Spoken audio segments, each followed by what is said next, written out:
నమస్తే. కాంగ్రెస్ పార్టీ అధికారంలోకి వచ్చిన తర్వాత అనేక ప్రశంసలతో పాటు ప్రతిపక్షాల నుంచి విమర్శలు పొందుతుంది.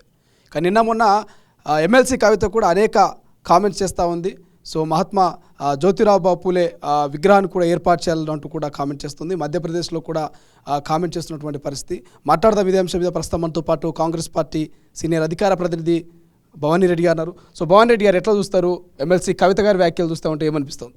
ఆమె చెప్తున్నా కదా, ఇవాళ ఇన్ని రోజుల నుంచి లేనిది ఇప్పుడే వచ్చి మధ్యప్రదేశ్, మీరు అన్నట్టుగా మధ్యప్రదేశ్ దాయితీలో పోయి అక్కడ పోయి పీడిత్ యాత్ర పేరు మీద వాళ్ళు ఎవరో పిలిచిండ్రని చెప్పి అక్కడికి వెళ్ళి కులగణన మీద ఇట్లాంటివన్నీ మాట్లాడుతూ ఉంది. ఏం చేస్తలేరు కాంగ్రెస్? అరే వచ్చి మేము 50 రోజులే అయింది, మేము ఖచ్చితంగా అన్నీ మేము ఇచ్చిన 6 గ్యారెంటీలు మేము అమలు చేస్తా అని చెప్పినాం. సగం అయిపోయినాయి, మిగతా రోజులలో చేసేస్తాం. దానికి ఆమె ఏదో పోరాటాలు చేయడానికి కార్యాచరణ రెడీ చేసుకోండి అది ఇదని చెప్తా ఉంది. మేము ఒకటే అడుగుతా ఉన్నాం, మీరు ఢిల్లీలో చేసుకున్న కార్యాచరణ అంటే మీరు టెంట్ వేసి ఈడీ నోటీసులు ఇవ్వగానే పోయి కూర్చొని రిజర్వేషన్ అని చెప్పి ఏదో ధర్నాలు చేసినట్టుగా కాదు.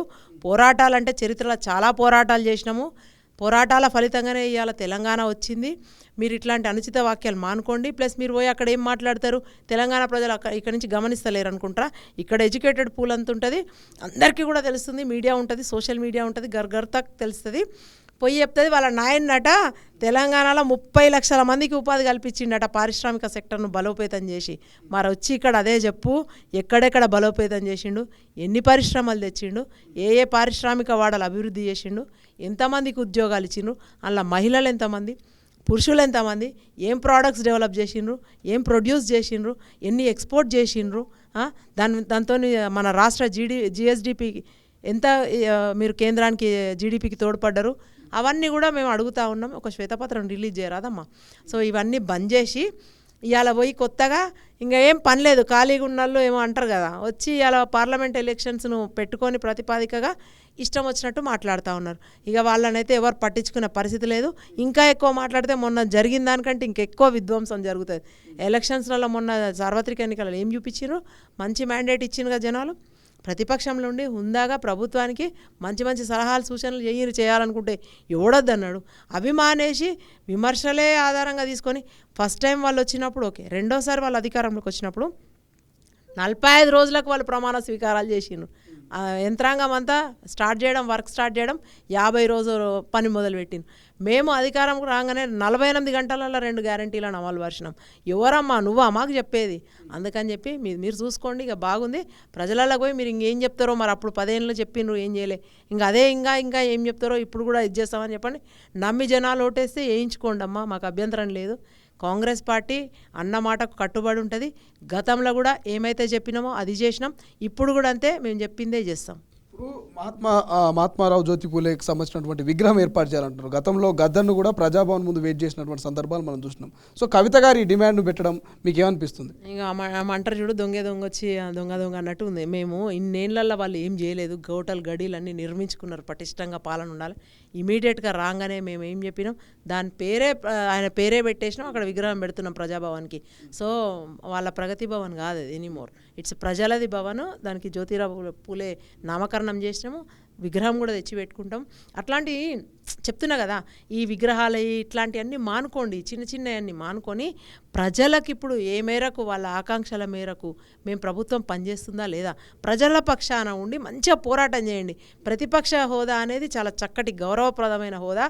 ఆ హోదాలో ఉండి దాన్ని చక్కగా సద్వినియోగం చేసుకుంటే మీకు రాబోయే రోజులలో మంచిగా ఉంటుంది. 5 ఏళ్ళ తర్వాతనో ఎప్పుడో 10 ఏళ్ళ తర్వాతనో 15 ఏళ్ళ తర్వాతనో జనాలు కనుకరించి మళ్ళీ మిమ్మల్ని మన ఆదరించవచ్చు. It depends on purely your education. So ఇవి మానుకొని మేము పెడతామన్నాక మళ్ళీ పెట్టండి అంటే మేము పెడుతున్నాం. Yes, we are doing that. ఏం చెప్తారు? దాంతోపాటుగా సీఎం అంటే కేసీఆర్ లేకపోతే తెలంగాణ అనే పదం లేదు, సీఎం అనేటువంటి పదవి లేదంటూ కేటీఆర్ వ్యాఖ్యలు చేస్తుండ్రు. ఏం చెప్తారు?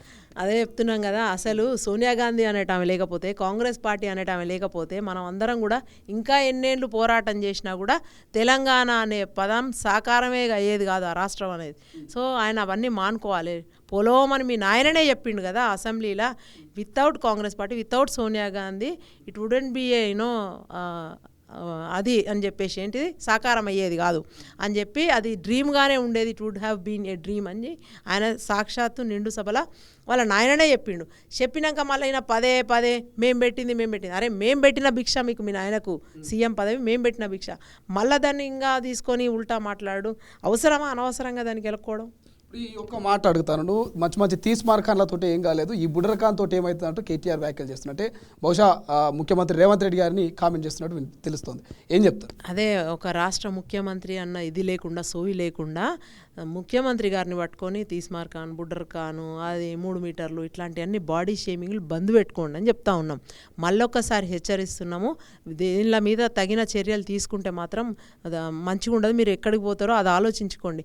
బాడీ షేమింగ్ బంద్ చేసి చెప్పిన ఇందాక కూడా మళ్ళీ అదే చెప్పిన ప్రభుత్వం మంచి చక్కట పరిపాలన అందిస్తుంది. చక్కగా ప్రజలకు ఏమైతే సంక్షేమ పథకాలు అందియాలనో డెవలప్మెంటల్ యాక్టివిటీస్ చేయాలనో అవి చేస్తూ ముందుకు పోతున్న క్రమంలో మీరు పనిగట్టుకొని వచ్చి ఏదో ప్రొవోక్ చేసుకుంటా ఇష్టం వచ్చిన మాటలు మాట్లాడితే చర్యలు తప్పవు. మళ్ళొకసారి హెచ్చరిస్తున్నాం. ఖబర్దార్ కేటీఆర్ మానుకో ఇట్లాంటివి.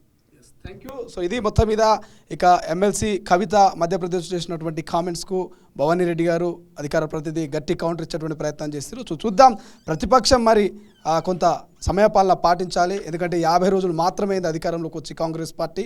సో వాళ్ళు 100 రోజుల్లో 6 గ్యారెంటీలు పూర్తి చేస్తామన్నారు. కానీ ప్రతిపక్షం మాత్రం 100 రోజుల వరకు వెయిట్ చేసే పరిస్థితి లేదు.